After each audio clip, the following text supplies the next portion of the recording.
আসসালামু আলাইকুম এভরিওয়ান, কি অবস্থা সবার, কেমন আছেন সবাই? আশা করি সবাই অনেক অনেক বেশি ভালো আছেন এবং আল্লাহর রহমতে আপনাদের দোয়ায় আমিও খুব বেশি ভালো আছি। তো গাইস, আজকে আপনাদের মধ্যে ছোট্ট একটা স্টোরি শেয়ার করব। তো আমার গল্পটি হলো যে কিছুদিন আগে আমি ঢাকা আসছিলাম, তখন ঢাকা মোটো বাইক ফেস্ট একটা নাকি কি একটা হয়েছিল। তো আমার কাছে তেমন একটা পর্যাপ্ত পরিমাণ টাকা ছিল না। তো আমি মনে সিদ্ধান্ত নিয়েছি যে যেভাবেই হোক আমি এটাতে যাব। এখন কীভাবে যাব এটা আল্লাহর হুকুম, তবে আমি আমার সর্বোচ্চ চেষ্টা করব যেন একটা অনুষ্ঠানে, একটা প্রোগ্রামে নিজেকে সবসময় রাখতে পারি। হয়তো দূর থেকে কোনো কিছু না হলে দূর থেকে একটা অনুভব করলাম এবং অনুষ্ঠানটি দেখলাম। অন্যের সুখে সুখী হওয়া কিন্তু আরেকটা জিনিস আছে। তো অনেক বাইকার ভাইরা আসবে, ওনারা বিজয়ী হবে, তারপর আমি ওনাদের দেখব, অনেকের সাথে কথা হইব, অনেকের সাথে পরিচয় হইব, আড্ডা হইব, সব কিছু মিলে এগুলোই কিন্তু একটা ভালোবাসা এবং একটা বন্ধন। তো এই চিন্তা নিয়ে তারপর আমি কি করব, হাতে তেমন একটা টাকাও ছিল না। তারপর সিদ্ধান্ত নিলাম যে কি করা যায়।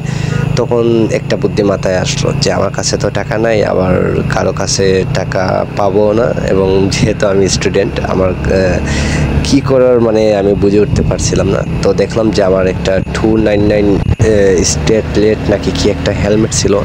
তো ওইটা আমি বিক্রির পোস্ট দিয়ে দিই। তো পোস্টটা দেওয়ার পর অনেকেই দাম দর করে, তারপর সর্বোচ্চ যে দাম করছিল মাত্র 1500 টাকার বিনিময়ে আমি ওটা বিক্রি করে দিই। তারপর বিক্রি করে দেওয়ার পর ওই টাকাটা পাইলাম। টাকা পাওয়ার পর যখন বাসায় আসবো, রেডি হবো সব কিছু নিয়ে, তখন আমার একজন ভাই, আপনার বলতে গেলে পরিচিত একজন ভাই, আমাদের এলাকা থেকে একটু সামনে, আবদুল্লাহ ভাইয়া, উনি আবার ইটালি থাকে। তো ওনার সাথে আমার কথা হয়। উনি বলে যে তুমি যেহেতু যেইতেছো টাকা, তুমি আমার একটা ছোটো একটা হেল্প করতে পারো। আমি বললাম ভাই সমস্যা নেই, মানুষের জন্য আর একজন বাইকারের বিপদে আপদে পাশে থাকবে, এটাই হলো স্বাভাবিক এবং এটাই একটা নিয়ম। আর আমি মনে করি যে একজন মানুষ হিসেবে বাংলাদেশ না, সমস্ত বিশ্বেই অনেক ধরনের মানুষ আছে। তো একজন মানুষ হয়ে অপর একজন মানুষের উপকার করা তেমন একটা লসের কিছু না। যেহেতু এই পৃথিবীতে 900 কোটির মতো মানুষ আছে, এর মধ্যে একজন আপনাকে বললো যে অধিকার নিয়ে তুমি এই কাজটা করো, তাহলে আমি মনে করি এটা আমার জন্য একটা সৌভাগ্যের বিষয়। তো যাই হোক, আমি ওনাকে বললাম ভাই আপনি বলতে পারেন, কোনো সমস্যা নেই। তারপর উনি বললেন যে আচ্ছা, আমার একটা বাইক আছে, ওইটা বিক্রি করে দিব, যেটা আমি এখন চালাইতেছি, লিফান কেপিআর 165 সিসি। তো আমি বললাম আচ্ছা ভাইয়া সমস্যা নেই, আমার ড্রাইভিং লাইসেন্স আছে, সমস্যা নেই, আমি ঢাকায় চালাইতে পারবো। আর আপনি কি করতে চাইতেছেন আপনি আমাকে বলেন। তারপর উনি বলে যে আমি এটা বিক্রি করে দিব, তুমি মিরপুরে নিয়ে যাইও।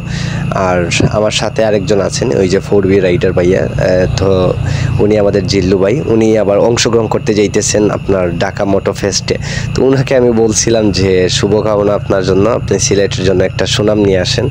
তো সব কিছু মিলাইয়া উনি বিজয়ী হয়েছে, তবে পঞ্চম হয়েছে। যাই হোক, এটা কোনো সমস্যা না। আজকে পঞ্চম, সামনে দিয়ে চতুর্থ, তারপর তৃতীয়, এভাবেই মানুষ কিন্তু প্রথম স্থানে যায়। এবং একটা বিষয়, একটা খেলায় অংশগ্রহণ করাটাই কিন্তু আসল। তো এই যে সকাল 5:50 নাকি 6টা, এইরকমই খুব ভোরবেলা। তো আমি যাইতেছি, জিল্লু ভাইকে মাত্র বিদায় দিলাম, আর এই যে যাইতেছি। তো যাওয়ার পথে অনেকগুলো পয়েন্ট, অনেকগুলো সিগনাল। তবে আমার কাছে সবথেকে ভালো লাগছে যে ট্রাফিক জ্যামটা অনেক কম থাকার কারণ হলো যে ওই দিন হয়তো কী বার ছিল আমি ভুলে গেছি, তবে সকালবেলা থাকার কারণে। যদি আমরা দুপুরে হইতো অথবা বিকালে বা রাতে হইতো, তাহলে কিন্তু আমরা সিগনালে পড়তে পড়তে এইভাবে আর বাইক চালানো হইতো না।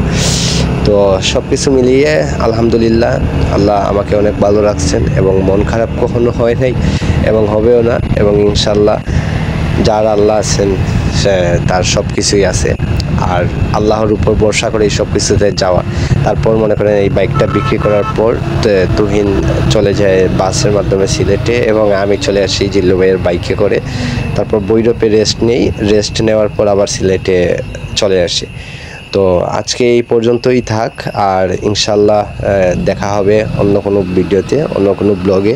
সবসময় দোয়া করবেন আমার জন্য। ফি আমানিল্লাহ, জাযাকাল্লাহু খাইরান। আসসালামু আলাইকুম ওয়া রাহমাতুল্লাহি ওয়া বারাকাতুহু।